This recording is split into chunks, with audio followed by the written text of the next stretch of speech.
Jean-Claude? Oui, oui. Est-ce que vous Oui, Jean-Claude, il y a un petit peu... Oui, alors c'est merveilleux. Bon, vous m'entendez, mais les réacteurs viennent d'être mis en route sur les deux Mirage 2000 qui vont décoller, ce qui explique un peu ce bruit. Alors tout à l'heure, alors que nous ne sommes pas dans la bande de totalité, nous sommes un petit peu au sud, et bien malgré tout, vers 11h02 à peu près, au moment où Michel Floquet l'évoquait à Fécamp, nous avons commencé, il y avait une trouée dans les nuages, c'était merveilleux, nous avons commencé à voir grignoter petit à petit le disque solaire, le soleil par la lune. Nous avons pu assister à ce spectacle. Alors je le répète, que nous ne sommes pas ici dans la bande de totalité des 100%, nous sommes un petit peu au sud. Alors les équipages sont donc à l'intérieur des deux avions. À l'heure actuelle, le briefing est fini, ils viennent de mettre en route les réacteurs, ils vont décoller vers dans un petit peu moins d'un quart d'heure, vers 11h35, pour mettre cap au 330 nord-ouest, donc vers Fécamp, 5000 mètres d'altitude, et ils vont faire plusieurs passages, et notamment ils vont essayer, autant que la couche nuageuse le leur permette, ils vont essayer de se mettre d'abord en parallèle de la ligne de l'ombre pour essayer de filmer ce passage. Ils vont voler à peu près à 900 km/h, en dessous de Mach 1, c'est-à-dire 3 fois moins vite à peu près que l'éclipse elle-même, ce qui veut dire que le passage de l'ombre, ce qui veut dire qu'ils vont normalement être évidemment rattrapés assez rapidement. Puis ils vont essayer ensuite de se mettre face au soleil, de monter face au soleil, ce qui est assez rare pour un pilote de chasse. On va vous couper, Thierry, le soleil. On voudrait montrer ce qui se passe à Reims, et notamment la foule, avec quelques rayons du soleil qui passent à travers les nuages, et cette foule qui, pour la plupart en tout cas des gens, ont mis leurs lunettes de protection. Et puisque vous nous avez parlé de Fécamp et notamment des Mirage 2000 qui vont y aller tout à l'heure au large des côtes, nous allons nous transférer immédiatement à Fécamp où se trouve Michel Floquet, puisque nous devrions pas être loin de la première morçue justement à Fécamp. Michel ? Oui, nous y sommes, mais là nous devons faire une confiance aveugle, si j'ose dire, aux scientifiques qui nous ont donné le timing très précis de cette éclipse, car malheureusement il y a toujours deux affreux cumulus tout noirs qui persistent au-dessus de nos têtes et qui nous masquent le soleil, même si depuis la mer et depuis l'ouest il y a, vous le voyez peut-être derrière moi, une légère amélioration qui s'annonce. Donc nous gardons espoir, nous gardons le moral. Yves Trémérac, vous allez pouvoir le voir, avoir cette éclipse, vous espérez. À quoi ça sert d'observer une éclipse encore aujourd'hui ? À quoi ça sert ? Pour nous, astronomes amateurs, c'est surtout un spectacle fantastique qui est... Gilles Amado, rare, montrez-nous les images de Reims, s'il vous plaît. Sur la bande de totalité ici en France. Nous, on va s'en servir pour faire des photos, essentiellement. Et ça nous permettra d'avoir un joli souvenir plus tard. D'accord, je vous remercie. Donc ici à Fécamp, nous ne pouvons qu'espérer, attendre. Vraiment, nous sommes malchanceux. Il n'y a plus que 2 ou 3 nuages dans le ciel. On espère qu'ils vont partir dans les minutes qui viennent. Eh bien, écoutez, ici à Reims, vous voyez qu'on est à l'affût du moindre passage du soleil. Bon, et tout le monde applaudit à chaque fois. Bon, on n'est pas toujours à l'antenne au moment où il faut, c'est convenable. Mais nous allons nous retrouver dans quelques instants après quelques images de publicité. À tout de suite.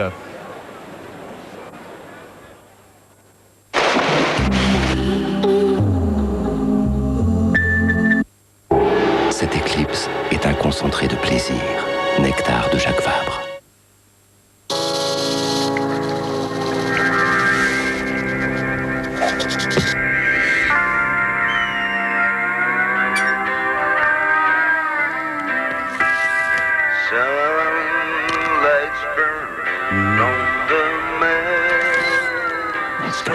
Cold? Home wear a hat. Too hot out here. Yep. En ce moment, dans les boîtes de bar glacé Mars, il y a pour 20 kilos d'or à gagner. Ma chérie, c'est moi. Vous allez voir, c'est maman. Je te dis pas ce qui m'arrive. Au moment où je me garais, Solène, mais t'as changé de margarine? Mais ma chérie, mais ça fait plus de 20 ans que toute la famille. Mais déjà, ta grand-mère m'a toujours dit que pour la margarine, il fallait... Enfin bon, je pense que t'as bien réfléchi, t'en as parlé à ton mari. Tu l'achètes tout. Solène, vous changez pour de bon.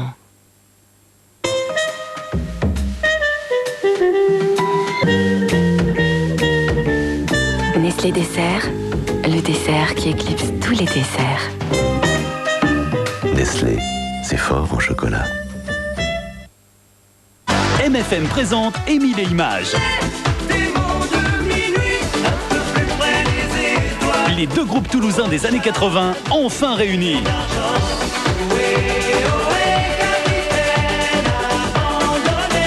Tous leurs tubes tubes réenregistrés.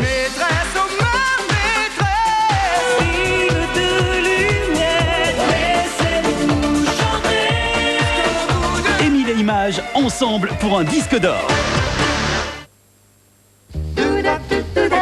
Pourquoi le blanc de poulet Fleury-Michon est-il si bon? Parce que les blancs de poulet Fleury-Michon sont dorés au four et rigoureusement sélectionnés. Une bonne idée pour les gourmandes que nous sommes. Sans complexe. Fleury-Michon, voilà pourquoi c'est si bon. Écoute, c'est sur Énergie. 11 août 1999, dernière éclipse du millénaire. Découvrez les mystères de l'éclipse et laissez-vous porter par Shamanka. Extrait de l'album Eclipse. Eclipse, l'album officiel à prix exceptionnel. Inclut le CD-ROM extrait de l'encyclopédie Hachette Multimédia. Pour tout savoir sur l'univers.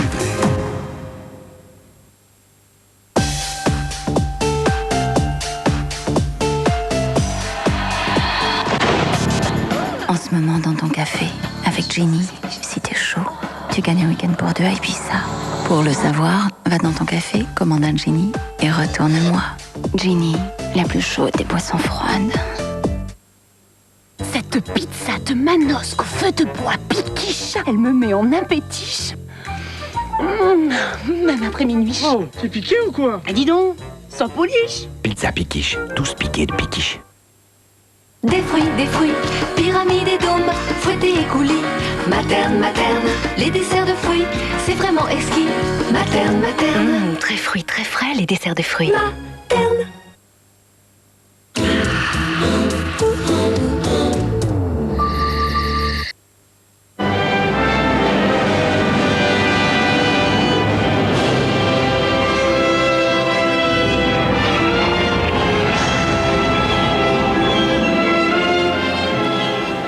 Repartons à la chasse du soleil et d'un coin de ciel bleu, peut-être à Paris avec Christian de Dadelced. Exactement, depuis 11h25 exactement, ici c'est un soupir de soulagement et même une explosion de joie au Trocadéro, il y a beaucoup de monde. Après Rueil-Malmaison vers 11h23, c'est au-dessus de la Tour Eiffel à Paris que le soleil est apparu.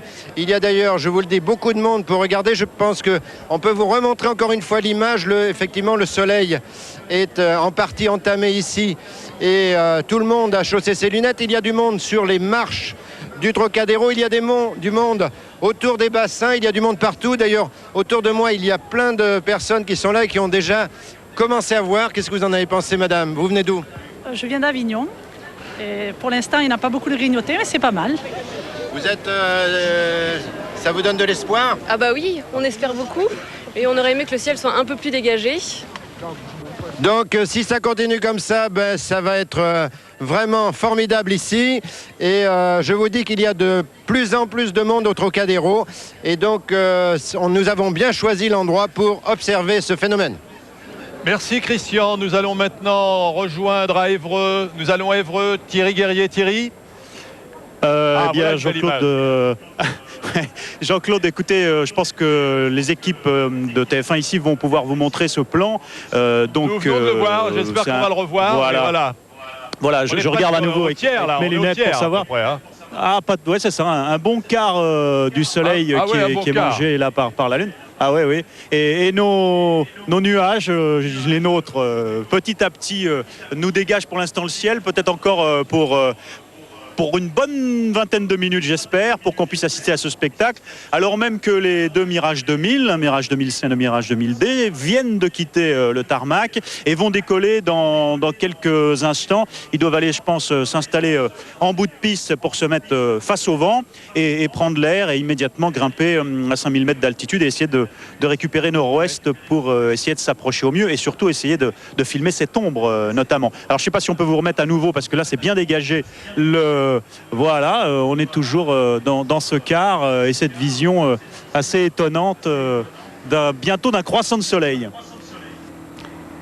Alors, les Mirage 2000 s'apprêtent à décoller. L'hydravion Catalina, à bord duquel se trouve Emmanuel Ostian, l'a fait depuis pas mal de temps. Emmanuel ? Oui, Emmanuel, je vois un petit coin de ciel bleu au-dessus, voilà, juste derrière vous. Enfin du ciel bleu. Enfin du ciel bleu. Oui. Nous sommes passés au-dessus de la couche de nuages et ici, naturellement, le spectacle est magique. Nos caméras extérieures vous en font largement profiter. Vous savez, dans l'Antiquité égyptienne, on disait que le dieu Hélios, au moment des éclipses, était dévoré par un serpent. Et bien, c'est un petit peu le sentiment que ça nous donne ici, comme si la lune se mettait, sinon à dévorer, du moins à grignoter partiellement le soleil. Nous vous rappellerons d'ici quelques minutes pour vous donner les toutes premières images du ciel de l'éclipse. Les toutes premières images du ciel bleu. Mais ici à Amiens aussi des images, puisqu'on vient d'apercevoir nous-mêmes sans être dans l'avion. Nous avons vu, voilà, vous voyez, là nous l'apercevons déjà. Ah non, c'est en direct du zoo d'Amiens. Voilà, ce que voient les animaux. Peut-être que le coq va chanter tout à l'heure une deuxième fois, on le saura tout à l'heure. Écoutez ici aussi. Oh, on est en attente aussi de voir le soleil. C'est que dès qu'il commence à percer, regardez cette superbe image là. Là aussi c'est un bon tiers, non? Un bon tiers, Philippe? Un bon tiers, oui. Au début ça va très vite. Là nous sommes toujours dans ce que nous appelons la première morsure. Oui, tout à fait. La deuxième morsure, c'est-à-dire quasiment l'éclipse totale. Ah, ça c'est les derniers instants. Non, c'est la dernière morsure, pas la deuxième. La dernière morsure, j'espère. Regardez, elle est belle là, elle est vraiment superbe. Est-ce que vraiment les gens se disent et s'il réapparaissait pas le soleil, c'est ça un peu, non? Ah mais je crois qu'il y a toujours un petit peu ce sentiment d'inquiétude face à une éclipse. Voir disparaître le soleil, c'est quelque chose, c'est toujours un petit peu impressionnant, émouvant, angoissant. Mais c'est jamais à chaque fois la même chose, j'imagine, parce que ce matin, finalement, les gens n'ont pas peur. Ils sont dans l'attente d'avoir un petit peu de soleil, de pouvoir voir à travers les images. Ça dépend donc des conditions climatiques. Ça dépend des conditions climatiques, mais vous savez, l'humanité s'est développée depuis qu'elle existe. Le soleil se lève tous les matins. Et à midi, il fait jour d'habitude. Et voir la nuit tomber en plein midi, c'est quand même extraordinaire. C'est ça qui va être magique. Alain Gillot-Pétré, ça y est, est-ce que J. Amado peut nous montrer des images du ciel là? Parce que sur Reims, on aperçoit. Oui, il y a une petite éclaircie de ciel bleu qui est en train de... Alain, faites quelque chose pour qu'il y ait une grande éclaircie, s'il vous plaît. Mais mon vieux, je fais que ça. Je prie la basilique. Eh bien, venez regarder, voilà. On va les voir. Voilà le soleil. Voilà, on le voit bien là maintenant là. C'est superbe. C'est magnifique. Ah oui, on le voit très bien. On voit. Et ça va s'améliorer d'ici 3/4 d'heure, car c'est dans 3/4 d'heure que la totalité sera à Reims. Le principal, c'est qu'il fasse beau dans 3/4 d'heure. Je l'espère. Voilà, regardez l'image de l'éclipse là. Là, c'est formidable. Ah, ça c'est très beau. Ça, c'est les images du Catalina que nous avons en direct, que nous envoie Emmanuel Ossian et ses équipes. Là, on voit, ils sont au-dessus des nuages, ils le voient de très près, Charles. Hein. Tout à fait, très belle image du Catalina. Est-ce qu'Emmanuel peut nous dire à quelle altitude il vole? Emmanuel Ossian. Est-ce que vous nous entendez, Emmanuel? Bon, mais en principe, il volait à quelle... On va demander à Philippe Perrault, qui lui sait tout ça, à quelle altitude volait le Catalina, en principe?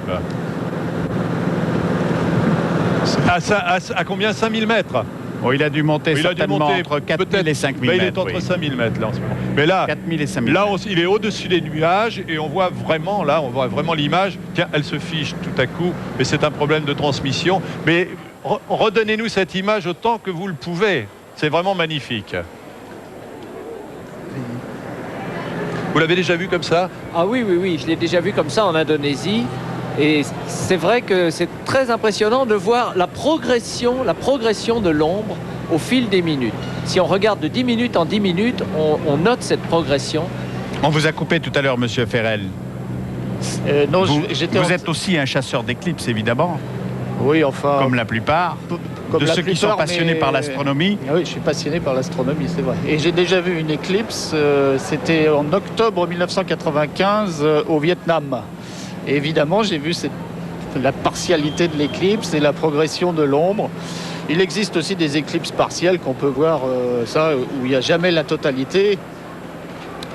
je t'entends un peu. Bon, et les éclipses partielles sont aussi séduisantes Pour le scientifique, elles sont beaucoup moins séduisantes, évidemment, puisque c'est pendant la totalité que c'est le seul moment où on peut voir la couronne du Soleil. Alors ça, et historiquement, c'est la façon dont on a découvert qu'il existait une nébulosité autour du Soleil et ce que c'était. J'imagine que quand on verra cette couronne solaire, Charles, j'imagine que ici personne ne va parler. Qu'est-ce que ça veut dire pour les scientifiques, cette couronne solaire? C'est l'atmosphère du Soleil, c'est la partie la plus chaude les mirages du Soleil. d'école. Et c'est une couche qui est extrêmement importante parce que c'est par cette couche que le Soleil... Oui. Ne soyez pas troublés par les cris de la foule. Oui, c'est les cris de la foule. Le Soleil apparaît de plus en plus. Voilà, regardez, magnifique. Regardez si c'est beau. Voilà une belle image. Oui. C'est l'enthousiasme général ici à Reims.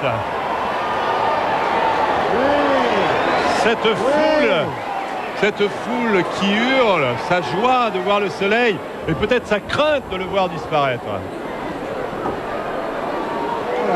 Alors Emmanuel Ossian, vous qui êtes encore plus près du soleil que nous, que ressentez-vous? Dites-nous ça en direct de votre Catalina. Écoutez, c'est exceptionnel ce spectacle. Nous sommes sur un tapis de nuages et nous observons évidemment avec nos lunettes cette J'espère qu'on vous entend mieux que nous, Emmanuel. Voilà l'image du Catalina. Voilà, vous voyez l'image, nous observons avec nos lunettes en ce moment même et grâce à une caméra qui est équipée d'un filtre. Demandons à Gilles Amado, on va vous couper, demandons plutôt à Gilles Amado de nous montrer l'image que nous avons, nous, que nous voyons vraiment en live, en direct. Voilà, regardez, c'est quand même magnifique. Voilà, si vous n'êtes pas pourvu des lunettes protectrices et agréées, regardez à la télé. Hein. Je crois que c'est le meilleur conseil qui avait été donné d'ailleurs aux élèves canadiens au cours de la précédente éclipse, et on s'en portera que mieux. Regardez cette magnifique image. Bon, bien sûr, c'est l'image de Reims. C'est celle de Reims, c'est celle de Gilles Amado. Oui. Et lorsque le ciel est un tout petit peu plus sombre et filmé avec les caches évidemment nécessaires par les caméras du Catalina, l'image est beaucoup plus sombre et le soleil beaucoup plus rougeoyant. Regardez sur l'écran, c'est formidable, c'est d'une clarté. Et les nuages finalement ajoutent à cette clarté quelque part. Oui, les nuages ajoutent au suspense en tout cas. Oui.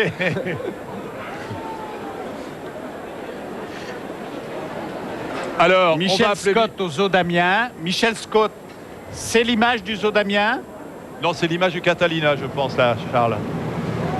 Michel, est-ce que vous voyez quelque chose? Est-ce que les animaux bougent? Est-ce qu'on tourne au moins au niveau? Alors écoutez, ici, une certaine nervosité, disons, parmi les animaux. Difficile de dire si c'est dû aux effets de l'éclipse elle-même, du phénomène, parce qu'il n'est pas réellement perceptible pour l'instant. Il y a une fine couche nuageuse qui nous le masque.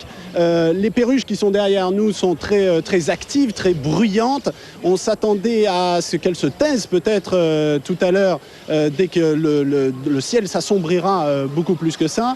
Le docteur Klein se trouve actuellement de l'autre côté du zoo, dans un coin ferme avec des animaux que l'on connaît beaucoup mieux, les poules et les vaches. Docteur, est-ce que vous sentez une nervosité ou pas encore du côté de ces animaux? Il y a un peu d'agitation au milieu des chèvres. Et puis, par contre, les poules, un petit peu, mais elles sont troublées par l'âne. Il y a une multitude, évidemment, d'animaux autour de moi. Et je ne sais pas jusqu'à quel point ils ne sont pas troublés par notre présence. Mais en tout cas, les poules ont l'air de s'agiter un petit peu. En tout cas, il fait grand jour pour le moment. Donc, Amiens, on va reprendre l'antenne. Amiens, on vous la rendra tout à l'heure. Amiens, voilà. Merci de nous rendre l'antenne. Regardez ce qu'on voit depuis Reims. Les milliers de gens qui sont massés devant la cathédrale, vous les entendez, ils hurlent leur bonheur de voir ces images magnifiques. Et Jean-Claude, regardez, on va vous passer une image satellite. Vous pouvez voir, quand on aura l'image satellite, vous pourrez voir à gauche de l'écran l'ombre de la Lune qui progressivement cache le soleil. Est-ce qu'on peut faire bouger l'image? Non. Ah, dommage. Non, on va reprendre l'image et surtout on va appeler Pascal parce que dans la foule. Oui, Pascal. Oui, Charles, avec la famille du 11 août, puisque Claire aujourd'hui c'est sa fête. On vous entend très mal. On n'a pratiquement aucun retour ici. Oui. Est-ce que vous m'entendez, Charles? Allez-y Pascal. Oui, donc avec des premières réactions dans la foule, avec Claire qui vient de Marseille et qui a vu cette éclipse partielle déjà. Réaction Claire? J'attendais cette éclipse parce que c'est l'anniversaire de mon frère, il a 18 ans, donc voilà. Et qu'est-ce que vous ressentez en ce moment? Je sais pas trop, mais bon. C'est sans doute un moment un peu particulier pour vous, c'est ce qu'on a dit, parce que c'est votre fête et c'est l'anniversaire de votre frère qui a 18 ans aujourd'hui. Vous avez pu observer avec les lunettes, vous avez vu cette éclipse partielle. Une réaction? C'est magnifique pour l'instant, mais ça sera encore plus beau tout à l'heure, quand ça sera total avec le petit anneau tout autour, ça sera magnifique. Il y a beaucoup d'émotions dans cette foule. Oui, on sent bien l'impression des gens tout autour de nous. En plus là on est juste devant, tous les gens derrière, ça fait super bien. Et on a évidemment reconnu l'accent de Marseille. Voilà Charles.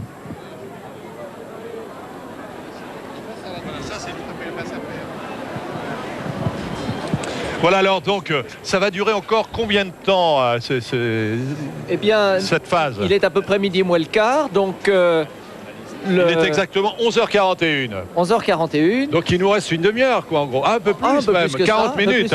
L'ombre doit toucher à Fécamp à 12h16 je crois. Oui, mais j'ai bien peur qu'on ne voit pas l'ombre à Fécamp à 12h16. On va plutôt l'observer ici un tout petit peu plus tard à mon avis. Un petit peu plus tard, je crois que c'est à 12h24. À 12h24, 12h25, oui. Comment réagissaient les anciens à ce type de phénomène? Parce qu'ils devaient avoir peur. On ne leur expliquait pas. Comme je vous ai dit tout à l'heure, le soleil il se lève tous les matins et voir la nuit tomber à midi, c'est tout à fait inhabituel, c'est extraordinaire et c'est pour des gens qui ne savent pas pourquoi c'est comme ça, ça fait peur. Et aux éclipses, il s'attachait toujours des mauvais présages. Et puis petit à petit, on a fini par comprendre que c'était effectivement la Lune qui passait devant le Soleil et donc que il n'y avait aucune raison d'en avoir peur. Enfin, certains se sont servis de cette peur d'ailleurs, non? Il y a des histoires pas mal, non, là-dessus? Oui, bien sûr, il y a toujours des anecdotes historiques. Des faiseurs de peur. Par exemple? Par exemple, pour l'éclipse de 1654, du 12 août 1654. Alors on avait annoncé que pour des considérations astrologiques, ce serait la fin du monde, le jugement dernier. Et donc il a fallu essayer de rassurer la population et Mazarin a fait appel au philosophe Gassendi qui a écrit un petit opuscule pour dire qu'il ne fallait pas avoir peur, mais ça n'a pas suffi et les gens, notamment à Paris, sont allés se réfugier dans les caves. Voilà, Jessie Norman pendant que Jessie Norman s'apprête à... Elle viendra chanter d'ici à peu près 40 minutes, Charles. Après l'éclipse totale. Après l'éclipse totale. Oui, alors pour en revenir à l'éclipse, voilà, on revient maintenant à l'image de l'éclipse. Pour en revenir à l'éclipse, il y a eu d'autres aventures aussi. Et il y a toujours eu des chasseurs d'éclipses de tout temps. Vous m'avez raconté une anecdote. Sommes en direct du Catalina, là. Nous allons avoir ces images, je pense, dans quelques instants. Vous m'avez raconté une anecdote intéressante. C'était celle d'un astronome du roi Soleil, je crois. Il y a eu l'astronome qui est allé voir en Inde ou non, en ça Chine. C'était un astronome au début du siècle. Celui qui avait préparé son voyage sur une carte et qui avait choisi le point qui lui semblait le mieux situé sur une île du Pacifique. Et au dernier moment, il a appris que cette île n'existait pas. Et il a fallu qu'il prévoie d'aller ailleurs. Et puis il y a celui qui est parti 4 ans. Et puis alors ça c'était Guillaume le Gentil. Alors c'était pas pour observer une éclipse, c'était pour observer un passage de Vénus devant le Soleil. Il y avait un passage en 1761. Il est parti pour aller l'observer, mais il y avait la guerre entre la France et l'Angleterre. Il est arrivé trop tard à cause de la guerre contre les Anglais. Quand il est arrivé à Pondichéry, il a dit « Je reste sur place, j'attends le prochain passage 8 ans plus tard ». Il a attendu. Et le jour du passage de Vénus devant le Soleil, il y a eu des nuages, comme aujourd'hui. Il n'a rien vu. Alors il est rentré, il a fait naufrage 2 fois avant de rentrer en France. Et quand il est arrivé en France, on lui a appris qu'on avait pensé qu'il était mort, qu'il avait été remplacé à l'Académie des Sciences, que sa femme l'avait remplacé et que ses biens avaient été dispersés. Ah, il y a des éclipses redoutables alors. Alors ça, ce sont les images, Charles, je crois, du Catalina que nous avons sur l'écran. Nous avons eu surtout successivement les images anglaises. Je ne sais d'ailleurs si Gallo nous entend dans le sud-ouest de l'Angleterre. Philippe Perrault nous fait savoir qu'il nous entend pas. Et puis ensuite Fécamp, le Zoo d'Amiens et évidemment Reims. Reims où le soleil est de plus en plus présent, bien qu'il ait disparu. Il y a des trous bleus. Voilà, c'est Alain Gilopétré qui pousse des cris de joie. Il y a des trous bleus dans le bon sens. Dans le bon sens. Il faudrait aussi qu'on s'intéresse un peu à ce... Alain, Antoine Guélo. Antoine Guélo. Est-ce qu'Antoine est... Antoine Guélo à Penzance? Oui, je vous entends, Jean-Claude. Eh bien, j'ai beau chausser... mais... Oui. Oui, vous n'avez rien, vous. Ah, j'ai rien du tout, j'ai beau mettre mes lunettes. Ah, c'est un petit peu dommage parce que le spectacle semble gâché par la météo. Alors j'espère en revanche que les 200 personnes qui ont pris place à bord des 2 Concorde de la British Airways, moyennant plus de 20 000 francs par personne, voient quelque chose au-dessus de la couche nuageuse. Et je crois qu'à Londres, en revanche, il fait un très beau temps. Malheureusement, nous sommes à Penzance. Et vous avez pu voir ces images effectivement de la BBC. J'espère que le temps est plus clément, Antoine, à Fécamp, où se trouve Michel Floquet. Michel, il fait maintenant beau sur... Oui, il fait beau sur Étretat, vous le voyez peut-être derrière moi, il fait beau sur Yport. Donc on espère que le soleil va enfin arriver sur Fécamp, car il fait très beau sur la mer. Et pour les chanceux qui ont embarqué à bord d'un bateau, le spectacle est garanti. Vous le voyez certainement sur ces images. La couche de nuages est tout à fait localisée, juste au-dessus de nous pour l'instant. Mais on veut y croire, elle va partir. Et à 12h18, normalement, dans un peu moins d'une demi-heure, nous espérons avoir la première éclipse totale qui durera plus de 2 minutes dans une ville d'Europe. Ce sera ici à Fécamp. Bien, merci Michel. Il est temps maintenant de passer à une page de publicité avant de retrouver le soleil au Trocadéro. Tout de suite. Dans 30 secondes, regardez cette image. Avant de nous envoyer la publicité, soyez gentils de nous figer cette image. Elle est vraiment magnifique. Et là, on voit vraiment que la Lune prend de plus en plus. Ah là, on voit que la Lune avance. On voit que la Lune se déplace. Ben écoutez, je ne sais pas quel effet ça fait d'habitude, mais là, il y a une euphorie ici, dans le public de Reims. Hein. Oui, mais je pense que si on a la chance de voir les derniers instants avant la totalité, vous allez voir, l'euphorie va monter. Nous sommes à Reims, d'ailleurs, c'est l'image de Reims. Oui. Bon, je pense qu'il est temps maintenant de passer les publicités. Nous nous retrouvons donc dans très très peu de temps pour suivre ce magnifique spectacle.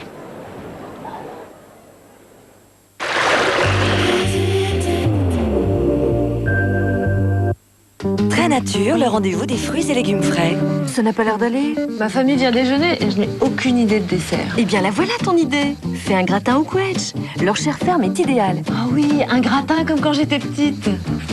Mais si j'improvisais quelque chose avec les reines Claude? Celles-ci sont juteuses, sucrées et parfumées. Oui, fais une tarte et rajoute des poires William coupées en lamelles. Exactement. Ça va être délicieux.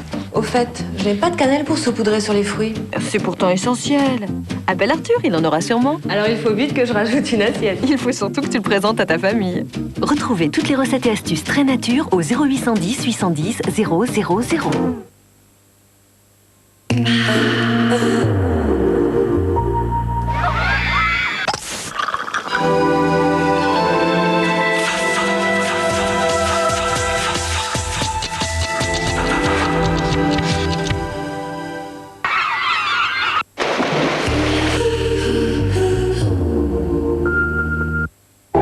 Cette éclipse est un concentré de plaisir, nectar de Jacques Vabre. Dans Le Fleurier, il y a juste ce qu'il faut. Le Fleurier, juste ce qu'il faut pour le goût. Le Fleurier, juste ce qu'il faut pour être bien. Le Fleurier, le Fleurier, le Fleurier. C'est juste ce qu'il vous faut. Nostalgie présente le meilleur des Beach Boys, tous les tubes du groupe de légende. I Get Around, Kokomo, Good Vibrations, Bother Rain. Le meilleur des Beach Boys, tous les tubes indispensables.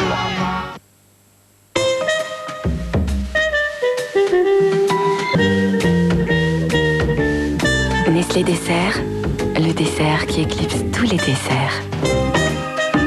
Nestlé, c'est fort en chocolat. La Terre, la Lune, le Soleil. Alors l'éclipse, comment ça marche? C'est très simple, avec Télé 2. Qu'il fasse jour ou nuit, que la Lune passe devant le Soleil ou non, c'est toujours 44 centimes la minute pour téléphoner partout en France et tous les jours de l'année. C'est pourtant simple, non? Appelez gratuitement le 0800 40 40 04. Télé 2, pourquoi continuer à payer trop cher? Regardez ce fauve bondir sur sa proie, défendre son territoire et courir vers un point d'eau pour y croquer Friskies grand menu. Au lapin, volaille, légumes et calcium. Tout un repas complet. Il y a plus de vie dans les chats Friskies. Et maintenant, Friskies Senior, spécialement étudié pour que votre chat senior reste en pleine forme. Écoute, c'est sur Énergie. 11 août 1999. Dernière éclipse du millénaire. Découvrez les mystères de l'éclipse et laissez-vous porter par Shamanka. Extrait de l'album Eclipse. Eclipse. L'album officiel à prix exceptionnel. Inclut le CD-ROM extrait de l'encyclopédie Hachette Multimédia. Pour tout savoir sur l'univers.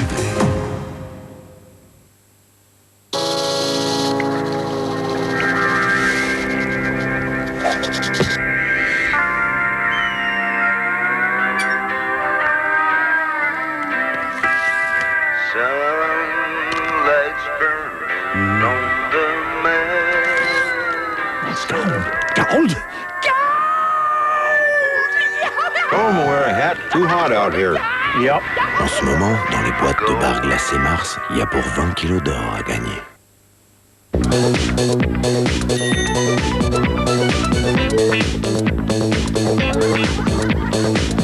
Olga!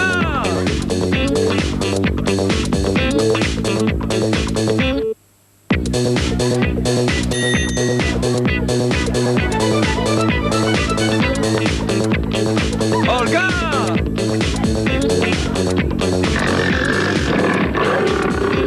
Pile 5 francs face 5 francs avant de gagner, il va falloir choisir. Hello! Voilà une bonne dose de nouveauté. Javel Dose, la Javel sans l'eau. C'est grandiose. Une dose dans l'eau et hop, vous retrouvez votre Javel. Javel Dose. Javel dire à tout le monde. Javel Dose, la Javel sans l'eau.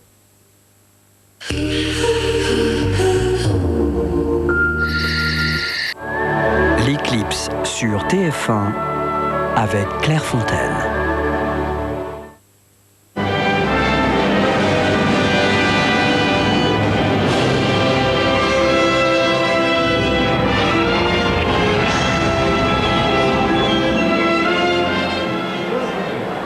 Nous allons rejoindre immédiatement la base militaire d'Évreux où les 4 Mirage 2000 ont décollé. Thierry Guerrier. Eh bien, Charles, avec les pilotes. Oui, nous avons en effet peut-être les pilotes en ligne. C'est toi. Est-ce que vous avez les pilotes en ligne? Le lieutenant-colonel Clapier. Est-ce qu'on peut appeler le lieutenant-colonel Clapier? Mon colonel, est-ce que vous nous entendez? Non, il y a un problème de son là, je pense, Thierry. Là, ce sont. C'est-à-dire que les images que nous voyons ici sont celles du Catalina et nous allons tout de suite à Amiens où le contact. Ah, voilà le contact est établi avec l'un des pilotes. Ah, voilà le commandant et tout. Est-ce que vous nous entendez, commandant? Qu'est-ce que vous ressentez, mon colonel? Qu'est-ce que vous voyez en ce moment? Et la luminosité est encore intense. Donc, et vous voyez la Lune comme elle a mordu déjà sur le Soleil? À peine, parce que le phénomène sans lunettes spéciales est difficile à percevoir et qu'on ne peut pas fixer longtemps le Soleil. Ah oui, vous n'êtes pas équipé de lunettes spéciales et pour cause. Nous allons tout de suite rejoindre le zoo d'Amiens où la morsure du Soleil par la Lune est beaucoup plus importante. Est-ce que Michel Scott nous entend? Est-ce que nous avons l'image du zoo d'Amiens? Oui, Charles, on vous entend bien. Et ici, est-ce que vous pouvez nous montrer le ciel, ce que vous voyez à partir du zoo? Vous allez le voir. Vous allez le voir. Le voilà. Voilà le disque solaire, effectivement bien rogné par le disque lunaire. Et cela se sent, il y a une espèce d'assombrissement quand même depuis tout à l'heure ici dans le zoo. Et je ne sais pas si c'est un effet direct du phénomène, mais on a l'impression que les bruits d'animaux se sont un petit peu atténués, apaisés. Les oiseaux chantent moins Peut-être est-ce un effet de mon imagination, on ne sait pas. Mais enfin, c'est l'impression que j'ai ici. Du côté des loups, on est juste à côté de l'enclos de ces 8 loups qui se trouvent derrière nous et que l'on observe depuis tout à l'heure. C'est le grand calme. Je ne sais pas si on les voit. Voilà, vous les découvrez.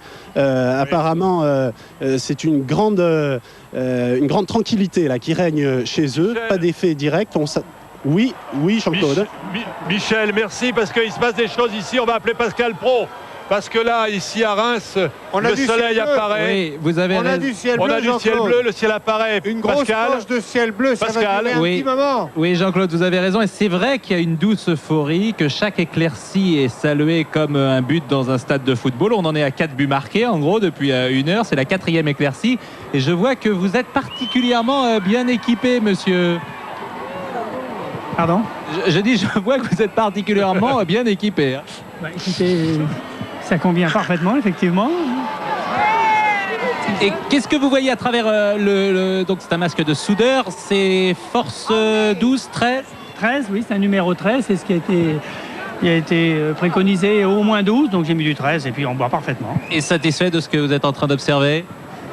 Pardon ? Je dis satisfait de ce que vous êtes en train d'observer. Oui, très bien, oui, très bien. On y voit parfaitement, je suis vraiment content. Et ben voilà, en pleine concentration. Devant vous, il y a également votre épouse qui a les lunettes plus classiques, qui va nous commenter. Ne touchez pas les lunettes et vous allez nous commenter ce que vous voyez. Moi, je vois une belle éclipse qui se prépare. Est-ce que vous vous souvenez de l'éclipse de 1961 ? Est-ce que vous l'aviez observée dans les mêmes conditions ? Pas dans les mêmes conditions. Mais aujourd'hui, ça vous paraît... vous trouvez que c'est plus émouvant ? Ah oui, c'est oh là là, oui, ça fait mal aux yeux. Oui, ça fait mal aux yeux. Il faut garder évidemment les lunettes tout le temps. Oui. Bon ben voilà, vous voyez, les gens ils sont concentrés, hein, ils observent. Vous êtes venus, je crois, de Meaux également. Vous allez évidemment conserver les lunettes sur le nez, surtout ne pas regarder l'éclipse. Votre sentiment ? Ah, c'est super. Oui. Très très bien. Est-ce que vous aviez déjà un souvenir d'avoir observé une éclipse ou partielle ? Non, en 61, j'ai pas de souvenir du tout. Et une éclipse partielle, jamais ? Non, j'ai pas vraiment de souvenir, non. On sait tout à l'heure qu'il y aura une éclipse totale. Est-ce que vous êtes un peu inquiète ? Pas du tout. Pas du tout inquiète. Oui, c'est vrai qu'il n'y a pas du tout d'inquiétude sur la place. C'est l'euphorie. Vous aviez raison, Jean-Claude. C'est une foule extrêmement bon enfant qui est massée depuis maintenant combien de temps ? Ça fait combien de temps que vous êtes ici ? Moi, ça fait depuis... je suis arrivé à 7h du matin. Je viens de Lyon. Et vous étiez parmi les premiers à 7h ? J'étais dans les premiers. Hein. Il y avait peut-être une vingtaine de personnes sur la place, là. Et là, vous êtes content d'être resté pendant 4 heures ? Oui, je suis très content. Hein. C'est magnifique.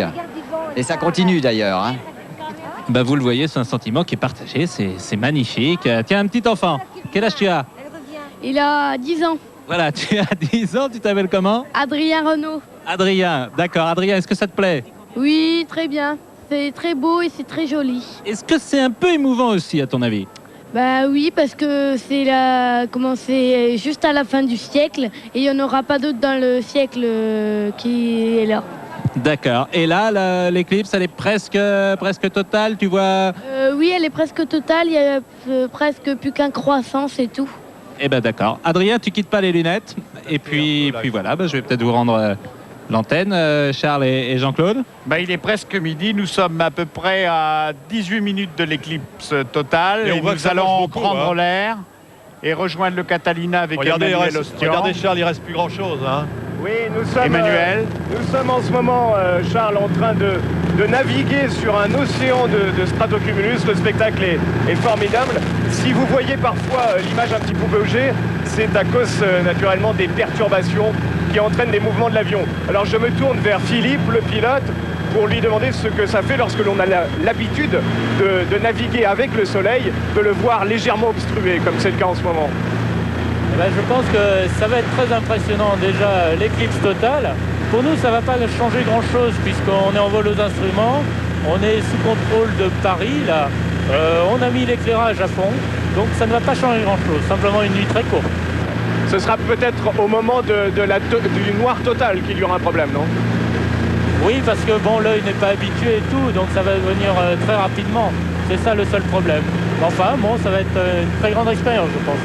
Voilà, et puis nous espérons aussi voir tout à l'heure le cône d'ombre qui se déplacera, qui surfera en quelque sorte sur les nuages. Vous savez qu'il arrivera aux alentours de 2800 km/h, 800 mètres secondes, et nous essayerons à ce moment-là de le suivre sur la surface des nuages. Eh bien, vous nous appelez dès que vous êtes dans cette situation. Nous allons maintenant retourner en Grande-Bretagne, retrouver Antoine Guélaud, qui j'espère, lui, voit aussi le soleil et la lune. Antoine, vous êtes toujours dans malheureusement, le il est vrai que les conditions météo ne se sont pas améliorées. Jean-Claude, il est vrai que le ciel s'est obscurci, le vent s'est considérablement levé. Il y a sur la plage de Penzance plusieurs milliers de personnes. Les flashs des appareils photo commencent à crépiter. Mais malheureusement, je viens de mettre les lunettes spéciales Eclipse. On ne voit pas grand-chose dans le ciel de Penzance. En revanche, Nicolas Escoulant à Londres nous signale que de nombreux Londoniens ont envahi les rues de Londres, de la capitale de la Grande-Bretagne, pour assister à ce spectacle où manifestement le temps est plus clair. Donc on attend, on est maintenant à 9 minutes et 15 secondes de l'événement de l'éclipse totale ici en Grande-Bretagne. Eh bien, merci Antoine. Nous, on va tout de suite rejoindre Fécamp et Michel Floquet, où tout à l'heure, il y avait déjà quelques éclaircies. On aperçoit d'ailleurs le ciel bleu derrière vous, Michel. Michel, oui, premier moment d'émotion à Fécamp. À l'instant même, notre attente est récompensée car le soleil a fait une timide apparition entre deux nuages, ou plutôt ce qu'il reste du soleil. Alors que sur... Oui, je pense que nous allons pouvoir vous le montrer. On ne voit rien.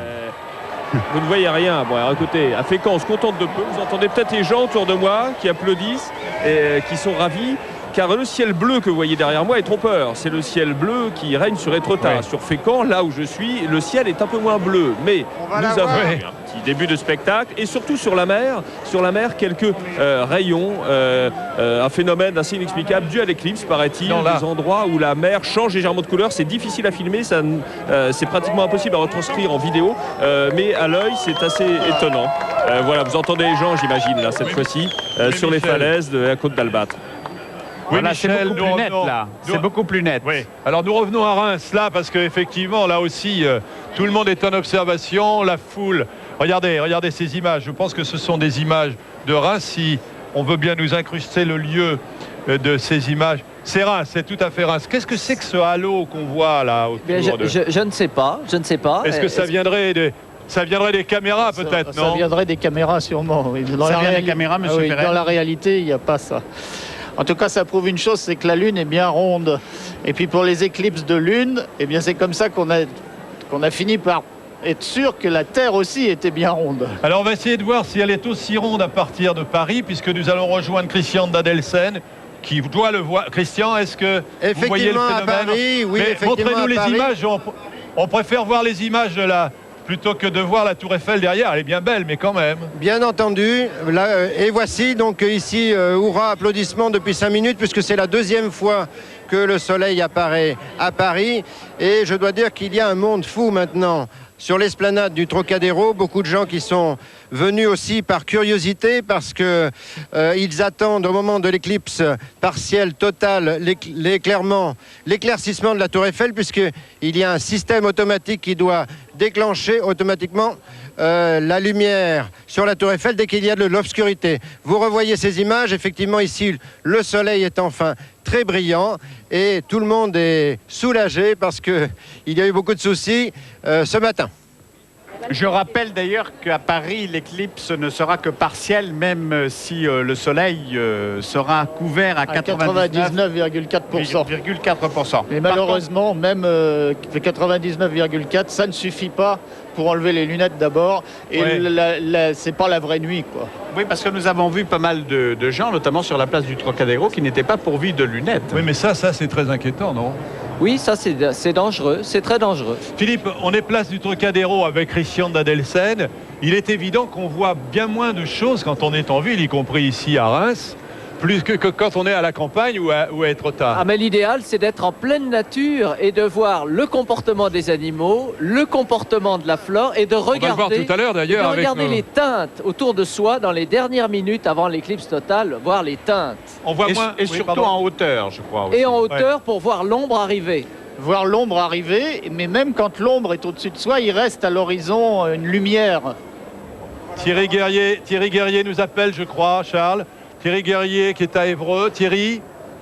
Que se passe-t-il? Jean-Claude, les avions. Bah, écoutez, nous allons nous approcher, nous aussi, évidemment, de l'ombre. Petit à petit, le soleil disparaît. Nous avons un petit peu moins de chance parce que nos éclaircies se réduisent. De moins en moins d'éclaircies pour le moment. Des petits trous de temps en temps dans les nuages. Mais pour l'instant, eh bien, la pénombre gagne très doucement sur la base d'Évreux. Puis il y a un silence étrange, quelques oiseaux à peine, pas de vent. C'est assez impressionnant. On attend maintenant que les Mirage 2000 reviennent dans un peu moins de 20 minutes, j'espère. Oui. Bah, tout à l'heure, Thierry. Alors, nous sommes en tout cas à combien, 11 minutes de la première éclipse totale qui sera visible des côtes normandes, Philippe de la Cotardière. Oui, l'ombre de la Lune commence par toucher la France dans le Cotentin, à la pointe de la Hague. C'est à 12h16.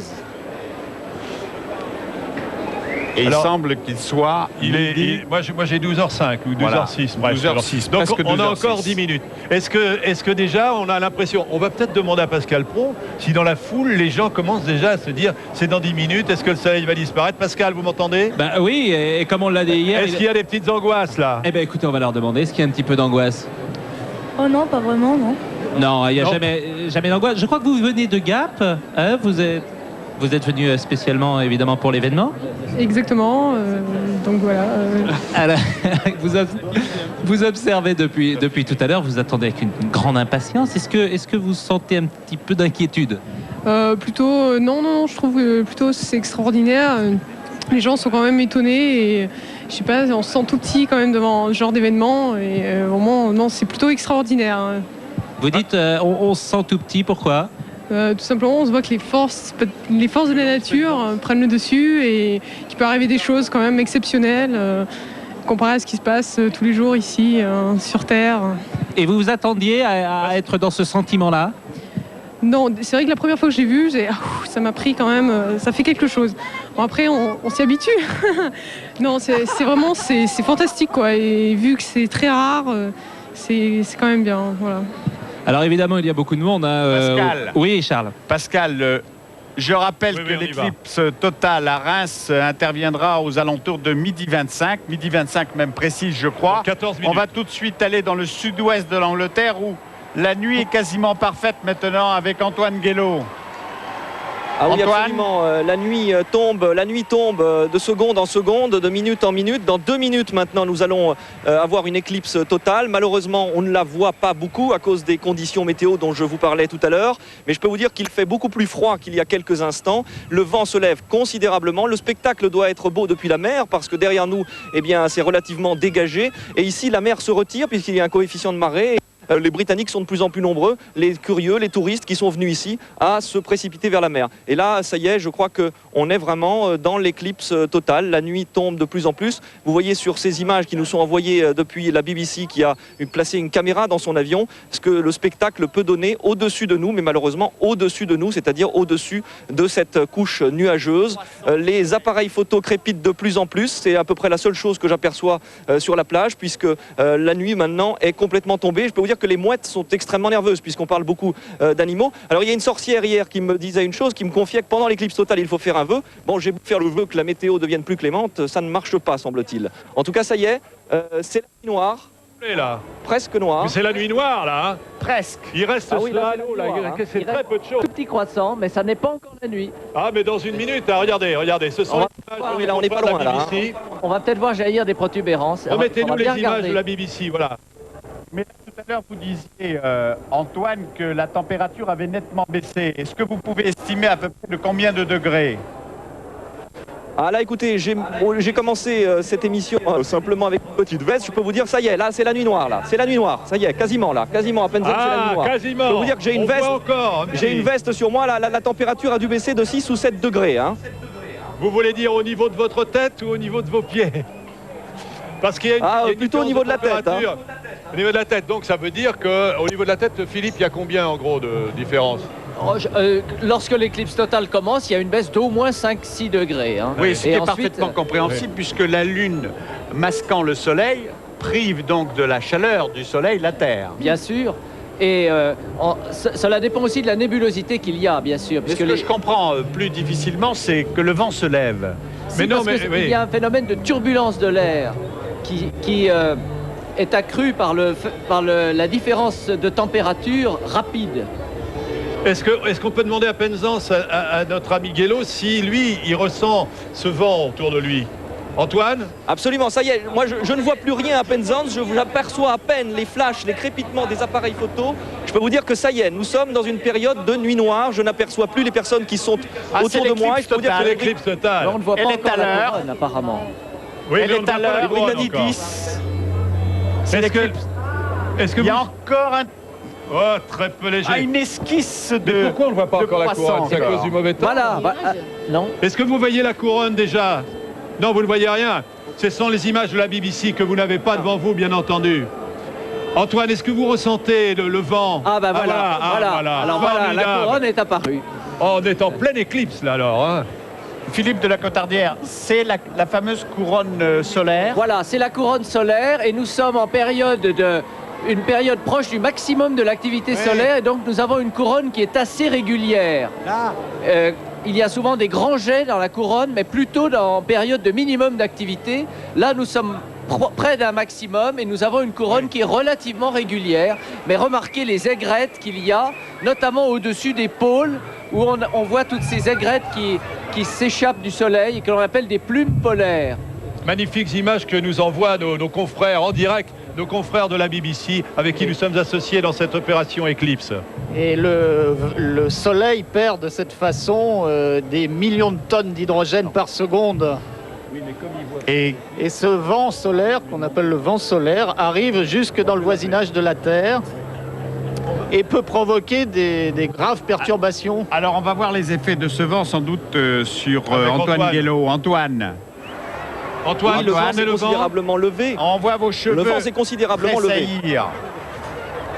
Ah oui, là il fait très très froid, c'est la nuit noire, le vent s'est considérablement levé. Et autour de moi, eh bien, les milliers de personnes qui sont là, on dit que les Britanniques sont flegmatiques. Je peux vous dire qu'il y a beaucoup de cris de joie, certains cris de peur sans doute. Mais en tout cas, beaucoup d'admiration devant ce spectacle magnifique que vous allez pouvoir voir en France dans quelques instants maintenant. Ici, ça, il y a des applaudissements derrière. On voit déjà vos images de Grande-Bretagne, Antoine. On voit ce que vous voyez, peut-être moins bien vous. Nous le voyons grâce aux caméras donc, qui sont en direct de la BBC. Et on voit exactement le soleil est recouvert totalement par la Lune. Quoi. Alors que si Gilles Amado pouvait nous montrer, ou Philippe Perrault pouvait nous montrer simplement ce qui se passe à Reims. Si on pouvait voir les deux images. Ah là, ça y est, on a vu... Voilà Reims. Et nous allons revenir en vite à la Grande-Bretagne, parce que là, on voit un phénomène. Là. Vite l'image de la BBC, s'il vous plaît. Gilles, envoyez-nous l'image, merci. Ça, c'est ce qu'on voit de Reims actuellement. On en a encore pour quelques minutes, Charles. Il nous reste encore 8 à 10 minutes. Alors maintenant, donnez-nous... Ah oui, vous n'avez pas d'autres images de la Cornouaille? Du sud-ouest regardez, c'est quand même très beau ici. Regardez Reims, c'est sublime. Oui, et alors on constate que la différence entre la distance qu'il y a entre la Cornouaille et nous, eh bien... Eh ben voilà les Cornouailles. La Cornouaille est en train de ressortir déjà. C'est Penzance, ça. Voilà. On voit déjà le soleil qui ressort. Et voilà, pour eux, c'est déjà fini. Eh ben c'est déjà fini. Et pour nous, ça n'est pas encore commencé. Ceux qui avaient des grandes peurs, là, hein, tous les prophètes de malheur, eh bien, retrouvent leur soleil. Phébus revient. Mais c'est vrai qu'on sait à peu près, on connaît bien maintenant les mécanismes du système planétaire depuis près de 4 siècles. Et pourtant, c'est toujours source de mythes et de légendes, même aujourd'hui encore. Oui, parce que tout ce qui se passe dans le ciel a toujours un côté très impressionnant, un côté qui fait appel à la mythologie. Oui, parce que ça change l'ordre des choses. Voilà, ça change l'ordre des choses. Le ciel symbolise l'ordre. On va aller voir si l'ordre règne chez les animaux du zoo. Est-ce qu'on peut aller... Ah, voilà, Amiens, comment se... Ah, voilà un loup, c'est un loup, ça. Comment se comporte Absolument, Jean-Claude, c'est un loup. Et l'atmosphère est étonnante ici. La nuit est en train de tomber progressivement. Il y a à peu près la même luminosité qu'hier soir à 20h. Nous étions en terrain ici dans ce parc animalier. les loups sont figés de même que les autres animaux du parc. Il y a un silence assourdissant, si j'ose dire, qui s'est installé dans le parc comme à la tombée de la nuit. Alors on en a encore pour quelques minutes avant que l'obscurité se fasse complètement. Je vous propose d'aller du côté du docteur Klein qui lui se trouve toujours près des animaux de ferme et eux aussi, si j'ai bien compris docteur, ils sont dans un état de torpeur assez impressionnant. Eh bien, l'obscurcissement se poursuit ici. Alors, les chèvres se sont immobilisées et à un moment donné, les mouflons ont commencé à se batailler. Les poules ont l'air de vouloir se coucher vraiment comme s'il faisait nuit et qu'elles rentraient au poulailler. Alors, d'autre part, j'aperçois ici les singes, en particulier les attelles et les lémuriens. Ils se sont couchés carrément. Ils sont en train de dormir depuis presque une dizaine de minutes. Michel Klein. Voilà, donc je suppose... Fécamp Michel Floquet. Ou alors d'abord Fécamp Michel Floquet, c'est un peu désordonné, mais voilà Michel Floquet, c'est l'image que nous envoie Michel Floquet. Michel. Oui, mais c'est un étrange crépuscule qui est en train de s'abattre ici sur la mer. Et sur les falaises, absolument, l'éclipse complète est prévue à 18, vous voyez, il est 16, un peu passé. Nous sommes à moins d'une minute et demie. Oui, dans une minute ou à peine une minute, ce sera la nuit complète ici, comme celle que nous avons vécue depuis la Cornouaille tout à l'heure. Et c'est très étonnant de vivre cela au bord de la mer, car pour l'instant, avant le vent qu'on nous annonce, avant le rafraîchissement, il y a surtout un calme étrange. La mer est lisse, les bateaux ne bougent plus, ceux qui sont tout autour là de nous. Et chacun sur ces falaises a les yeux rivés vers le croissant de soleil que l'on voit à travers les nuages. Pardon ? C'est presque complet votre éclipse là maintenant, si j'en juge par les images que nous avons. Pas tout à fait encore, il y a encore un peu de luminosité, mais je pense que dans les secondes qui viennent, dans 50 secondes... Est-ce que vous ressentez un vent vous aussi ?